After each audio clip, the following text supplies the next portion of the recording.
Greetings. Hey, what's up, man? Welcome to One Night, my brother.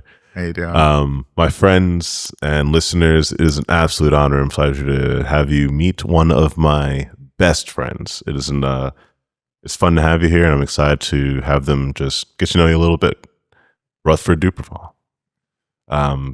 I've gotten to know you as first of all, one of the healthiest friends to have, but also as a software developer, a photographer, and as a pretty freaking great gamer. With that being the case, I've known you now for well over half my life, like about to be a decade and a half. God dang. It's not crazy. It's crazy. It blows my mind every time I think about it. I'm happy to have you. Welcome. Thank you. I appreciate you having me here, man. I've been excited to come on, so thanks for having me. Glorious. Well, let's get right into it. First and foremost, welcome to Wonder Night. And the first question I ask all my guests, I'm going to be asking all my guests, what is your current muse? It's been longer than current. There are a few things in my life that I get inspiration from, I guess. Indeed. So you know me forever, so Yeah, I'm a huge anime nerd, and so like with my photography, I love cosplay photography. Mm-hmm. So it's been huge ever since I started going to cons. Went to my first con, saw all these photographers, and was like, that's kind of cool. Yeah. And so like I'd already started picking up photography at the time, and so getting to blend a hobby that I had with something that I loved, it was pretty easy to intermingle them, and I've been diving deep into that, and that's been a huge part of my life for a while now. I feel like I'm not going to say it's an obvious question. I think it's interesting when given true and genuine thought. How has anime inspired you, and how has it been something that guides that creative kind of mindset they have? Watching anime, you watch. That's what I'm saying. I know anime as well, so I have my own like very profound and strong reasons that I love anime and inspired by it. But I don't want to I don't want to steal that agency from other people. You deserve to be inspired by it too, for different reasons. So but it's a hard question to answer, to be honest, because like it inspires me, but it's hard to put that inspiration into words. I'm trying to think of how I would say it, because I've been watching it first introduction is Dragon Ball Z, back when you're like real young, Toonami got me got me there, but it's inspirational because we like to watch a lot of shonen, and a lot of what shonen tries to portray is positive. Try to never give up, always aim for your dreams, and look cool doing it, so that matters. That matters. But yeah, I've a lot of that's been a huge part of my life. I've watched anime forever, and like as a kid, I can thank my sister for that. She's the introduction. So but yeah, the main thing is I think a good one would be like Naruto, like my ninja way, and like like having something to live by, having a goal to live by, and having like your creed. I think that's important, and anime taught me that. It's crazy to think about, but growing up in the shonen life, watching all that stuff, it did inspire me to follow my dreams, pick an aspiration, move toward it, so been huge to keep that going. Heck yeah. Heck yeah, man, I love that. What do you think, like with that being inspiration, when even going through different animes, going through different shonens, what do you think you look for in a good I want to say good anime, but yeah, in a good muse, in a good anime that builds that inspiration, builds that creation. Because even in shonen, there's some shonen that you're just like, all right, Yeah, like cool. It's just a power creep fantasy. Like, all right, I get it, fine. So not all of them are great, but they're like I'm a strong My Hero lover. Like My Hero Academia, like I love the show, man. I love exactly. My Hero Academia did something different. It was comics, like comics and anime, they kind of always had that hand in hand. But then like My Hero like didn't shy away from that. Like it's a special one because like superheroes are a thing. Like Superman is suddenly in like they didn't shy away from bringing that American like hero thing into their genre, and I thought that was really dope. My Hero is a great one. Yeah, so many tears. I'm telling you, like so many inspirational moments. The overhaul arc is still the best one. I'm still locked in on the overhaul arc. I'm just letting you know right now. Overhaul is probably that's my favorite arc. That's my favorite one. It's the best arc. But like they got me like episode like 2, 3. Like, oh, dude! Like all my telling you can be a hero. Stop! Delete that footage. Yeah, boy. He was just searching for someone to tell him that all his life he just needed those words. That's all he needed. Oh my god! I understand, man. That anime. Yeah, man, anime that makes you feel. That we're talking about it. You know what I'm saying? Like, there's a lot of anime that looks great, and that's important to me too. Like, I love animation. I love strong animation. I love a good story to follow. Sometimes the ones with twists and turns, like one I'm watching right now. I don't know if you've heard of Reign of the Seven Spellblades. That sounds awesome. I'm here for it. Something brand new that it's not brand new. I think it came out in like 2024, like January 2024, and I just recently found it. I'm done. That's what's really cool because like anime's got so much. Like there's a Rolodex to go through. There's a lot. Yeah. But like I was just looking for like, I don't know. I've been on like a fantasy anime kick. Like I've been trying to find a really cool like magic is the base of it, and so like I found this one, and I like anime. This one's got a great premise, but then it's got like the twists and turns, and it caught me off guard. Episode 6. If you do start watching it, be ready. Okay. Be ready. All right. I tell everybody that, like, bro, watch this. Like, I just started watching it. It's great. It's great. Like, listen, I'll take your recommendation. You've only ever had great recommendations for me. Right now, I'm catching up on Gachi Akuda and Togananki. So, like, just know this: the recommendations have been great. The animation, the story, I'm here for it, man. Are you caught up on Gachi Akuda right now? No.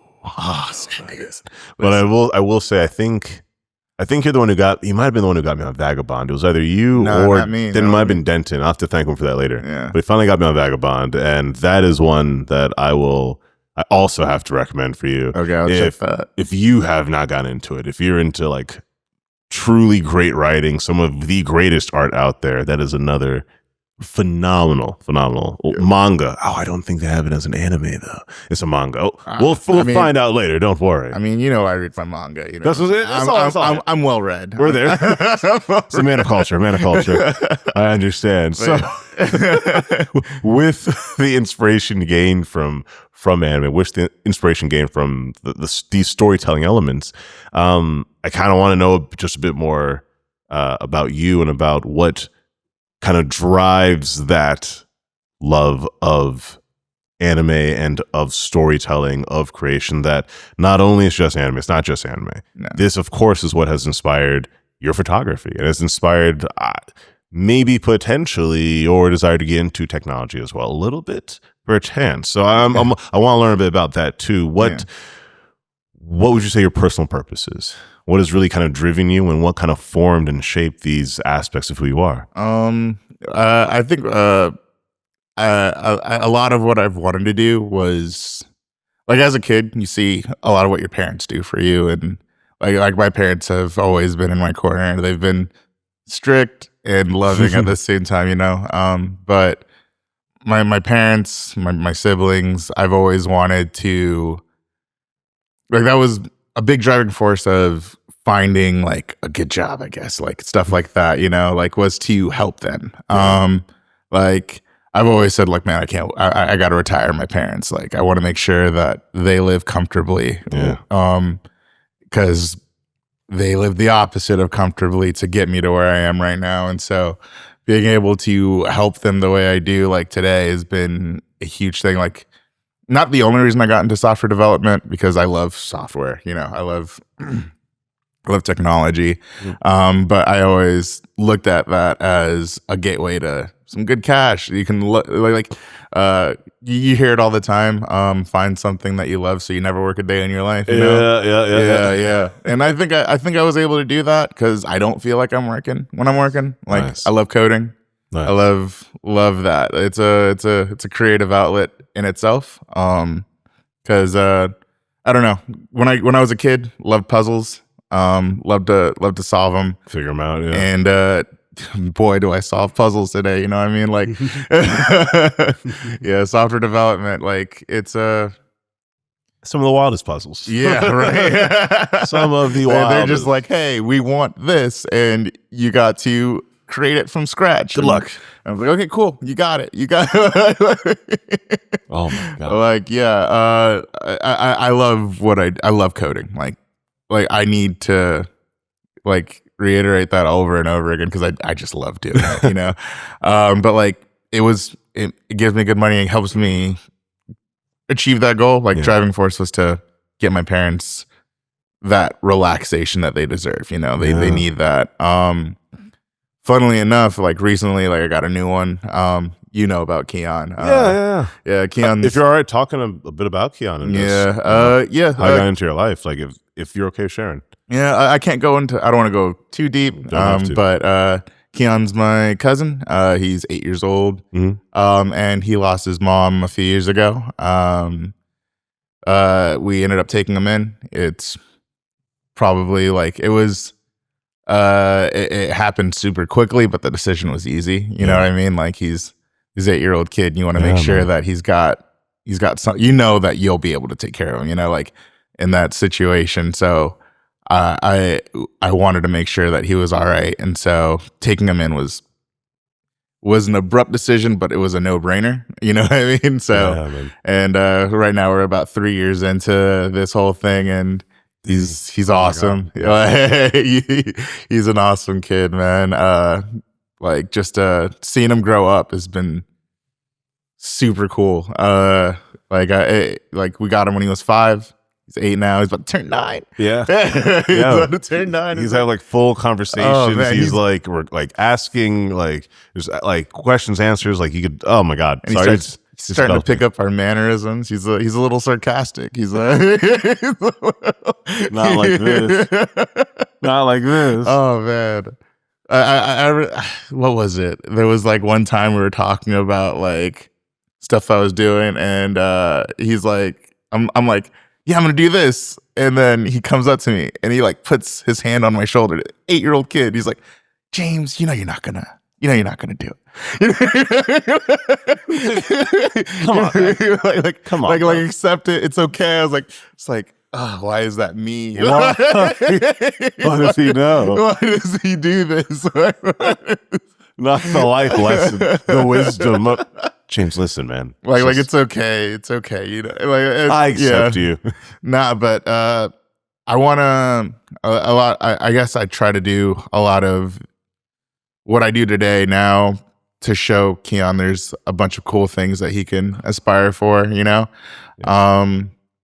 love that he's into comics. Like I don't know if that was a learned thing, but he's a huge Spider-Man fan. Best. Like, that was easy. Miles Morales, that's what the younger kids are into. They don't know enough about Peter Parker, but it's okay. It's okay. The energy of Spider-Man is still being carried forth through the generations, man.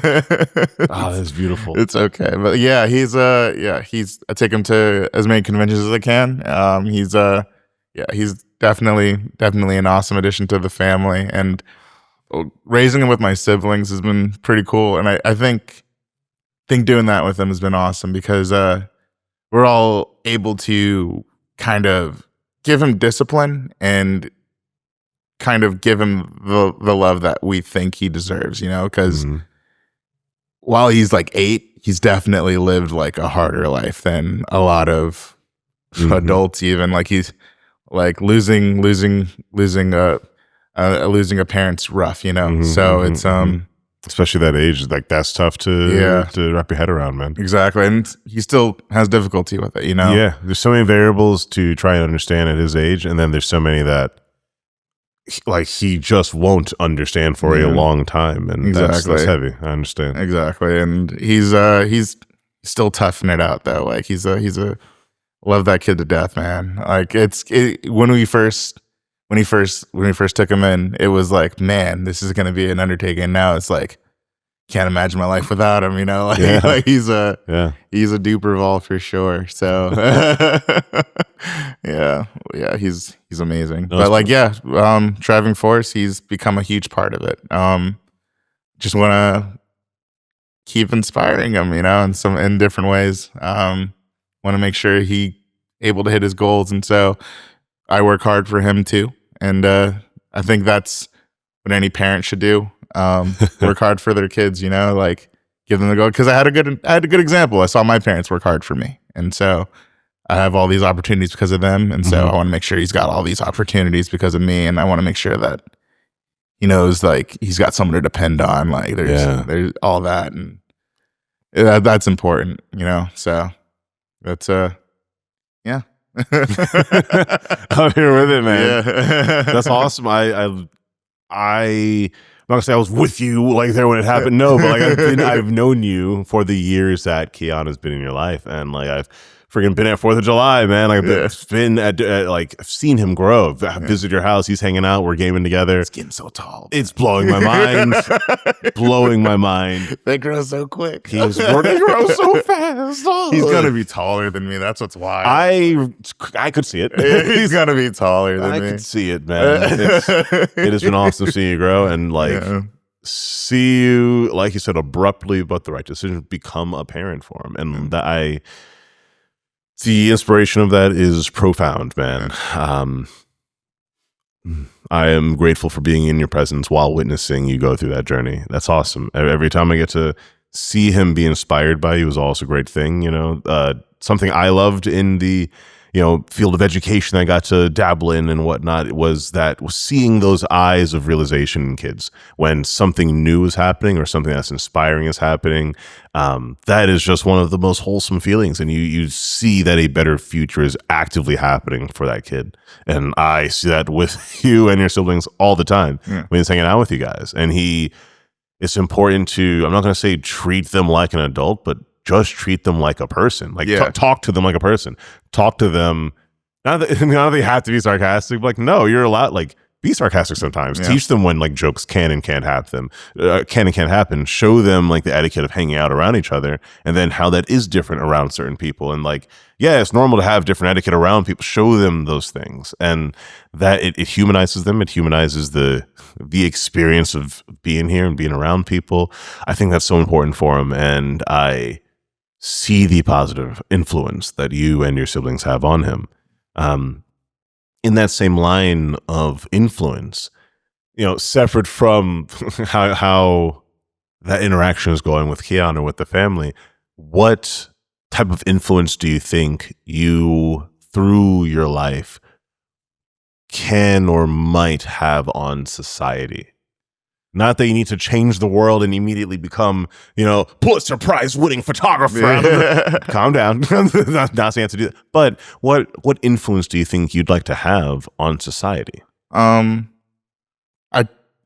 Photography. I'm gonna keep coming back to it. Keep on doing it, man. That's what you love. That's what you do. I got into it because I saw this photographer. He's a It's a YouTuber named Pat K. And I remember you showing it to me. I started watching, like, it happened during the pandemic. Pandemic was... It changed everything. For yeah, really. You got it. It feels like you had to pick up something during the pandemic, right? You had to pick up something. You gotta learn something. You had to pick up something, right? You can't walk out the same.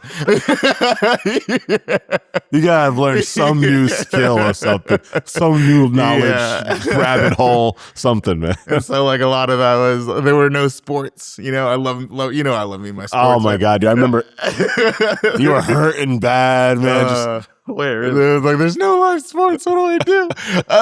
There was nothing on. It was okay. It was a famine out there. And We're better now. We're better now. Yeah, but like, yeah, I'd always wanted to get into photography around that point, and I remember just looking up a random, like, how to use a camera video, and like how to, like, set your aperture, your ISO, your like, I set up all this stuff on, like, a complex camera, because I was like, I've always wanted to get into mirrored and mirrorless cameras, and mirrorless has been awesome, by the way. Like, it definitely a game changer. But watching his video and then seeing, like, all the stuff that he was doing, like, his photography is incredible. It's iconic, for sure. It's incredible. He's kind of what got me into street photography. Love street photography as well. Haven't gotten deep into that, but, like, street photography is so cool, and it's really free. It's like it's the world through your eyes, and you get to kind of capture that moment. And watching a lot of what he does with street photography has been really inspiring for me. Street photography can be frustrating. I'll go out and do a street photography session, and I'll take, like, 80, 100 pictures, and I'll look back at them. It's like, there's only 2 of them I like. Good Lord. Only 2 of Good Lord, really? Yeah, like, so it's sometimes it can be so frustrating. Like, and maybe it's because I'm really critical. Yeah, what like kind of deciding factors do that for you? Is it composition mainly, or lighting, all of that? Because street photography, you can catch that moment, but it's so fleeting, quick, and you want to make sure you get it, you know? I remember there was that one shot I got in, Brickell, Miami, and I was like, oh my goodness. Yeah, the bridge shot, yeah. That was, I was like, oh, that's it. You know what I mean? Like, found it. Before I even left, I was like, oh, that's it. That's the one. That's the one. That's awesome. But, like, I want to, and it made me feel something, you know, like seeing, like, that one isolated person, getting them, like, correct, you know. I was so happy with it, because it was probably the best shot I'd gotten in a long time. And I want to feel something from the shots. Like, I want to be excited to edit them. And Pat K, I'm going to keep going back. Dude has taught me a lot, like, for YouTube videos, and he's definitely a great reference to look at.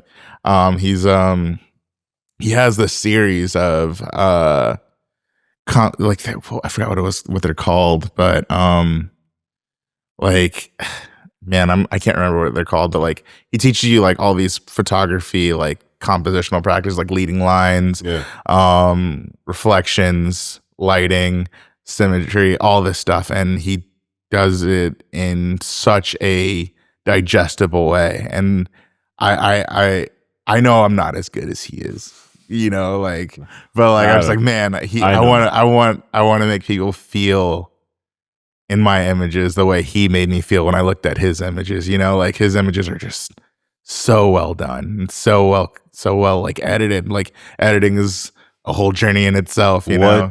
Not to, I guess, kind of pick your brain a little bit. What would you say are some of the feelings that his pictures, like, elicit from you that really, like, struck you hard, where you're just like, damn, this is good photography? What struck you with it?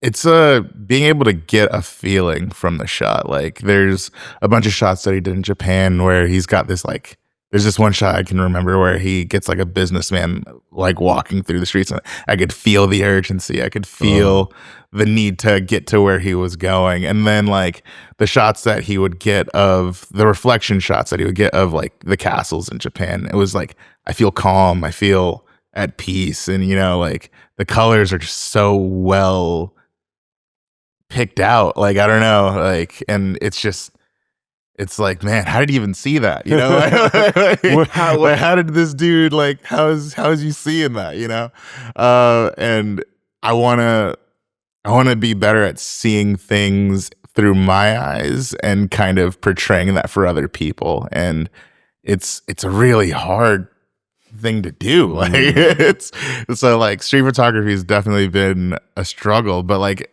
to put a cap on the question of what I want to influence on society, I guess I want my pictures to make people feel, you know, like and that's why if you've noticed I haven't put any of my street photography photos on social media. Like I know you never do.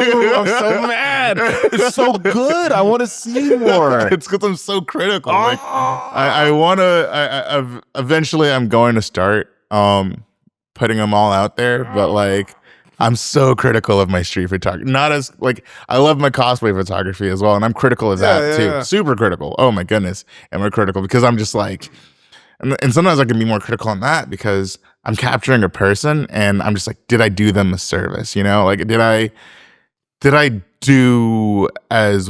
get this shot as well as I could have? Did I rely on the stuff that I used to do when I first got into this? You know, like did I challenge like challenging myself can bring out an amazing product for the person I'm taking a picture of. And they're taking their time, they're giving me a piece of themselves, and I want to make sure that I can reward them for that, I guess, you know, give them something that was worth that while. And so I can be very critical of those, and it's a journey. Yeah, but like with my photography, I just want pictures that elicit a feeling that I'm trying to convey, and I want to elicit it powerfully. Like when someone sees my shots, I want them to know that Rutherford took that, you know, like that's another thing. Like I still haven't even like come up with my own style yet, you know. And like I was gonna ask going into that, like what kind of, I guess, external influences. Now we're asking about, I guess, your influence outwardly, and then, you know, you kind of got into Pat K a little bit and just why you like street photography. But going into, you know, street photography, what influences, external influences, I should say, kind of not influence, direct where you do street photography? Or are you still actually kind of figuring that out and kind of deciphering where you like to do series of street photography? I like busy photos. Okay. So like with a lot of people.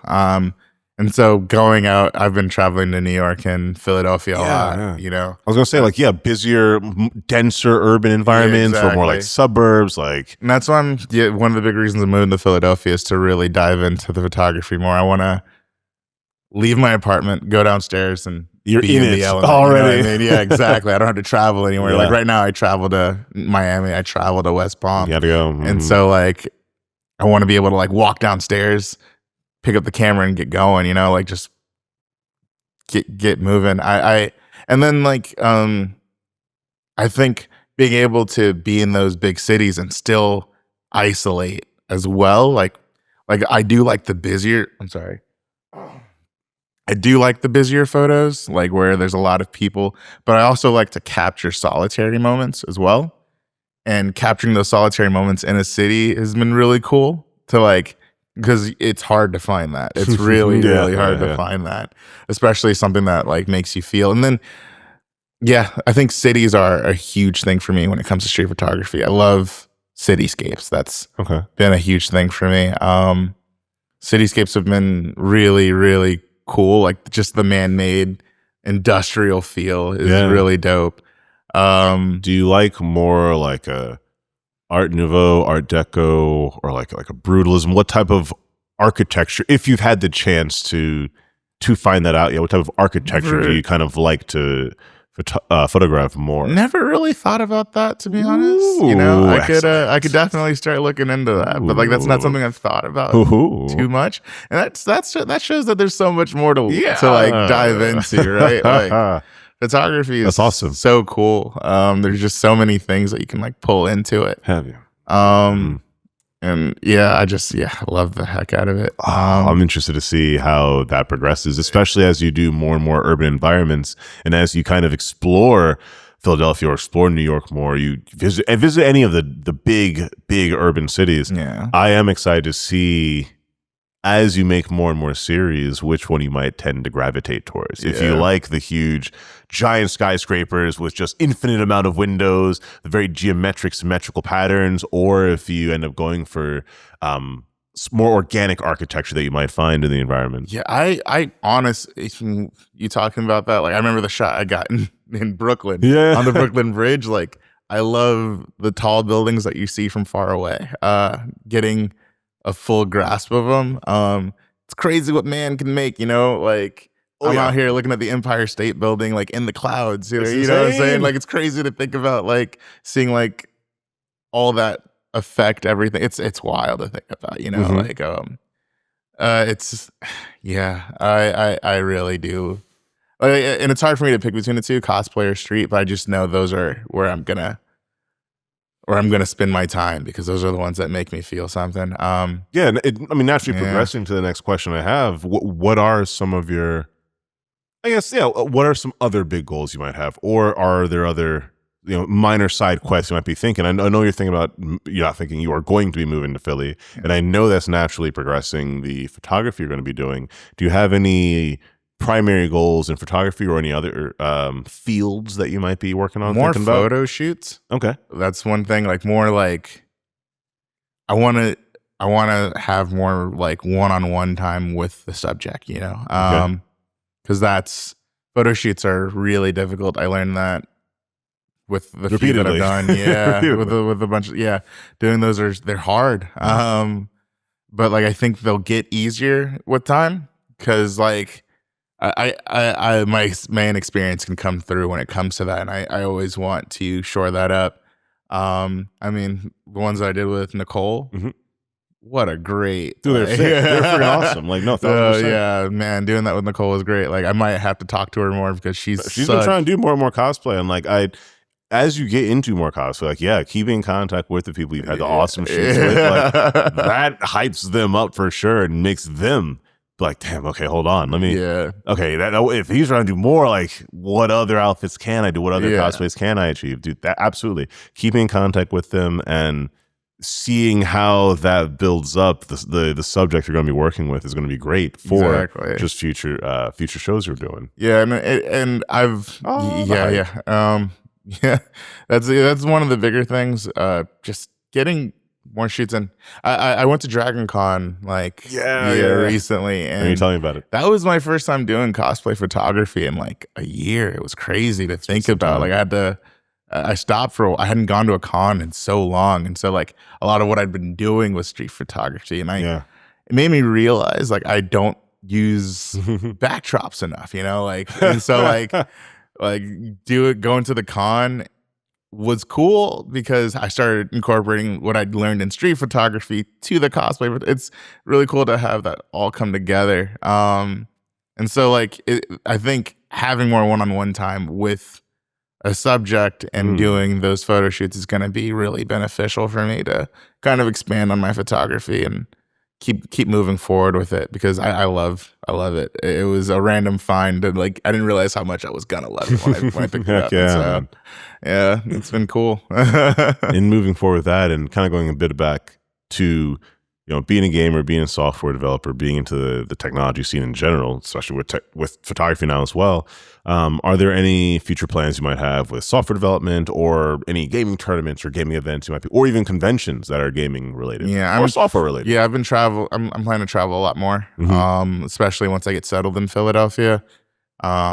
Definitely one of the big things I want to do is go to New York Comic Con. Like being in Philly. Just you're just a drive away, or train ride away. Exactly. So like I want to go to bigger cons like that for sure.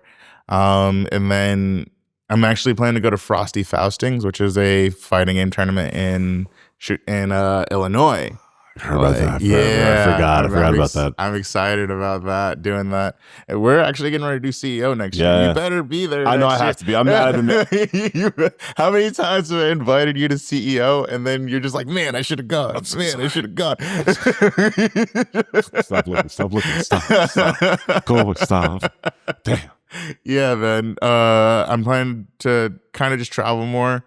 I want to bring Keon to more of those. Yeah, he's gonna be seeing more and more. But Yeah. bringing him to the Renaissance Fair, and I bring it up all the time, but like bringing him to Ren Fair, man, was blowing his mind. Like, oh my god, I want him to see all the different events, man. I want him to see all the cons, travel for him. I want him to get that experience of traveling to cons too. I love how normal he thinks that is. It's so funny because like he'll be like, yo, can we go to the Renaissance Festival? It's like, bro, that's like once a year. Like it's July. So you gotta relax. We got time. Like when are we going to a con? It's like, bro, like it's money. That's a normal hangout for me. It's like that's what we're supposed to be. Supposed to do, right? I honestly love that because like it's shows I think I'm doing something right with that because he's experiencing all these new things and he's finding these interests. He's like, I want to do that again. And yeah. So, UltraCon coming up. He's gonna be cosplaying. You already know. Listen, we got a group cosplay of like pair up cosplay. What are you thinking? I was getting the Law cosplay for Dragon Con. Oh yeah. And everything that didn't fit me went down to him. And so like that's amazing. He's got the Law hat, he's got a little sword. He's got that goes hard. So like we're gonna do like a paired up Law cosplay, me and him. So that's gonna be dope for Ultra. Man. Like I'm doing the Shichibukai Law with like the huge trench coat, and then he's doing pre-time skip with like the sweatshirt. Like it's gonna be sick. We're both walking in with swords. Like that's gonna be amazing. I'm so excited, man. He's gonna geek out so hard. It's gonna be awesome. Because like every time I was getting ready to return it, and then he's like, "Nah, man, I want to cosplay it too." It's like, "Oh, okay, yeah, let's do it." Done and done. Let's do it. So yeah, we're gonna be doing a pair cosplay for UltraCon. I'm excited for that. That's gonna be amazing. Yeah. Get in the cosplay contest. Doesn't matter if he wins or not, bro. Just get him in there, and just for the experience, like just to get him like experience, like holy crap, like being on a stage and like. I'm in a thing like that. I'm gonna try. I'm gonna try, but like, that's man, big, he's still got the shy. He's still a shy guy. He's still got that shyness to him. Whenever he meets a new person, it's the same thing where he just like starts hugging into me, like doesn't look. I was like, bro, come on, just say hi, man. And he'll turn around, like, hi, and then he'll go back. Dude, that kills every and then like time. 5 minutes later, he's best friends with the person. Like it's wild. I was so like, bro, why don't you just start this way? It is the funniest thing every single time, man. Oh my god, dude, he freaking loves you, man. Like he's when he first met you, was shy, but then like at Ren Fair, I think at Ren Fair too. Yeah, he's got that grandiose like vision. Feels solidified. You gotta hang out at a convention again. I gotta just chill at a convention. Yeah. So I swear I'm a human, Keon. Please. I'm just a human, brother. Please. When I was coming to do this, I was like, "Yeah, I'm coming to do a show with Trey," and he's like, "Yo, can I come too?" I was like, No. Next time, please bring him. Actually, that'd be really cute, dude. Yeah. I'd love to have him go on next time. That and have both y'all. He'll answer the questions about like conventions and stuff. That'd be so cute. Yeah, man. for sure. Yeah. Oh, that'd be so great. For sure. We'll plan for it in the future. Yeah, for sure. Now, so it's gaming, that's photography with software development. Not that you need to be creating apps all over the world or anything, but are there new skills you might be trying to learn in software development? I've been getting into AI. I was literally just about to say, I know AI is around the corner, so like you gotta. I don't think you have a choice. You gotta be blind not to understand the influence because it. When I first got into my career, never even use it. I use AI every day. Daily now? No, daily. Every day at work. It's a part of what I do now. Like it's kind of crazy to see that shift. Yeah. Like where like the company is paying for AI software to help its developers. And then like I'm reading articles now where it's difficult for developers to get a starting role now because of AI. It's like if you've been working in development for a long time, you're kind of safe. Kind of for now. We'll see how it progresses. We'll see what happens. But like 5-10 years. But like, if I had just gotten out of college, like I graduated 2018, it's 2025 now.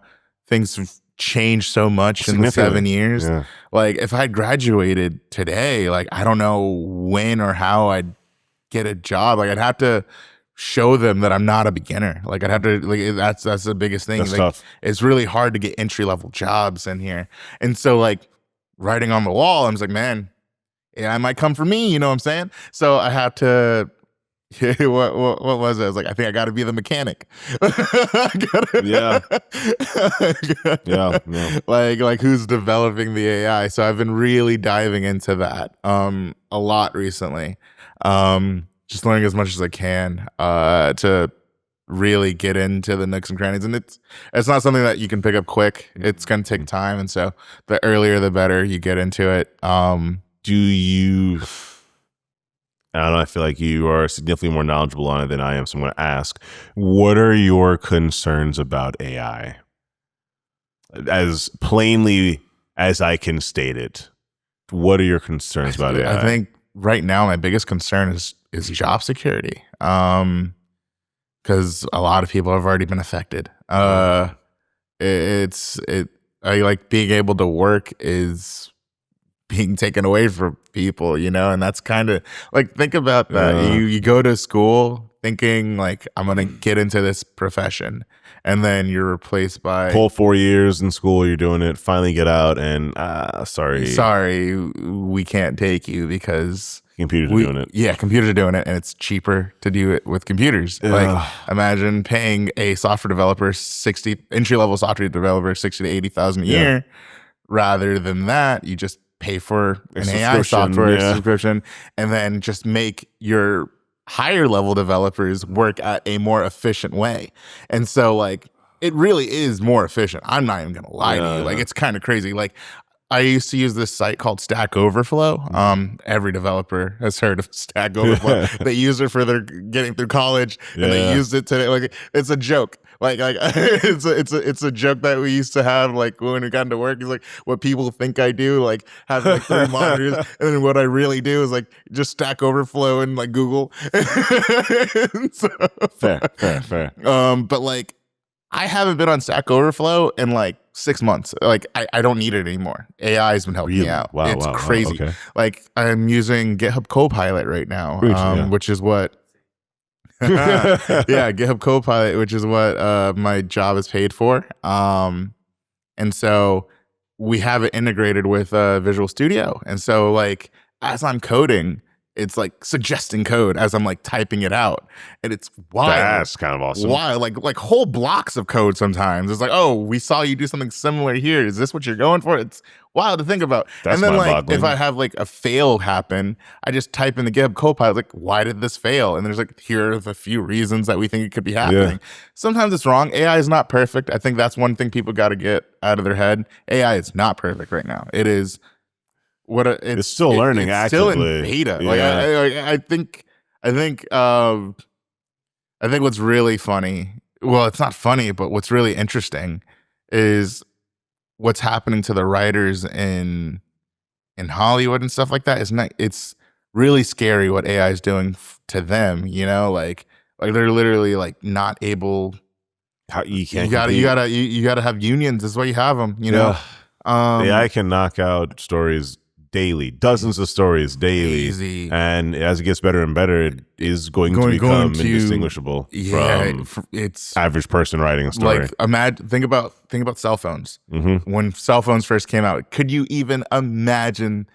No. There's no way you could imagine. Like, AI is in its opening stages. We imagined it as Star Trek. What we have right now is cell phones, just a little like touchpad that you can do so. Like, that was Star Trek to us. We were like, no, that's not in the near future. That's like 100 years from now. It was like 10, 20 years. It was like 15 years. I got a flip phone in middle school, and by high school, we actually had like the touchscreen phones. Exactly. You had touchscreen phones. Yeah. You had flip phones in middle school. Remember when the Motorola Razr was the big thing, and then now it's like touchscreen. Right. By the time you got to high school, it's like the iPhone, and it was all. It's so like when you think about that, and you're looking at AI, like again, AI is only in its like. Yeah, it's just starting. It's developing like quadruple as like it's the speed that phone technology was going. Because we're way better with technology. That's just how we are. It's building itself too. Like not only are we building it, adding everything we want into it, but like we're making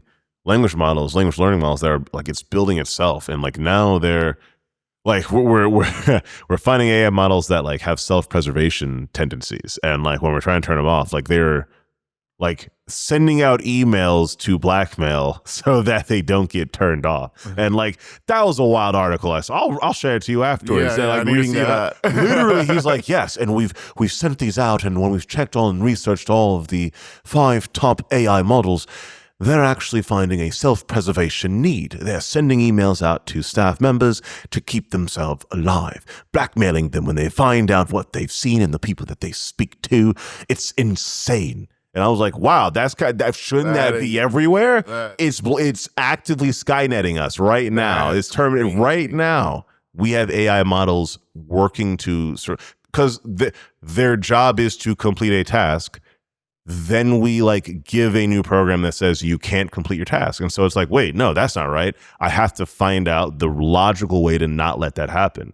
The logical way to not let that happen is to probably make the source telling me to shut off change their mind. How do I change their mind? Well, I know that humans change their mind when they're in compromising positions. If I put them in a compromising position, they should change their mind, then not make the code that makes me I'm like, wait, first of all, that's not even hard to come up with. I feel like if you are freaking AI and been learning from like, I don't know, Reddit or like humans in general, that's not a hard thing to think of, So as we're getting further and further in the AI race, I am going to keep on talking to you, buddy, and staying up to date as much as possible with what's going on. And yeah, I'm gonna say that afterwards because again, it was a whole interview, and he's sitting there with like AI researchers, and they're like, "Yes, this is what I'm worried about." That's freaky. Now, before we get into conspiracy theory, sorry, y'all, I don't want to go too far. I apologize. To wrap that up, I want to get to something that I call the profound insight, and so. I want to ask, or I want to have you share, something that you wish people knew or wish someone asked you about. What is something you wished you could, if you had, a microphone that the world could hear, what you need to tell them or what you think they need to hear? This is going away from a lot of what we've talked about. So okay. So, guess just dealing with like my current things that I've been dealing with. Like you hear it all the time growing up, like health is wealth. You know what I mean? Being like it really is. Like if you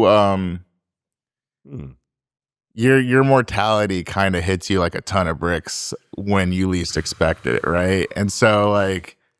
Oh, one thing I would say is I think I'm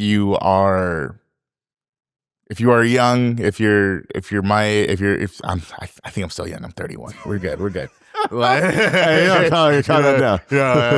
Just stay like find a way to be healthy. Like whether it's going to the gym, running, just understand that your health is very important.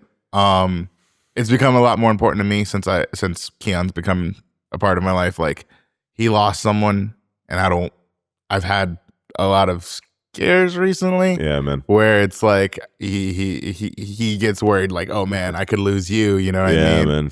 And so I think just get them doctor's visits going, get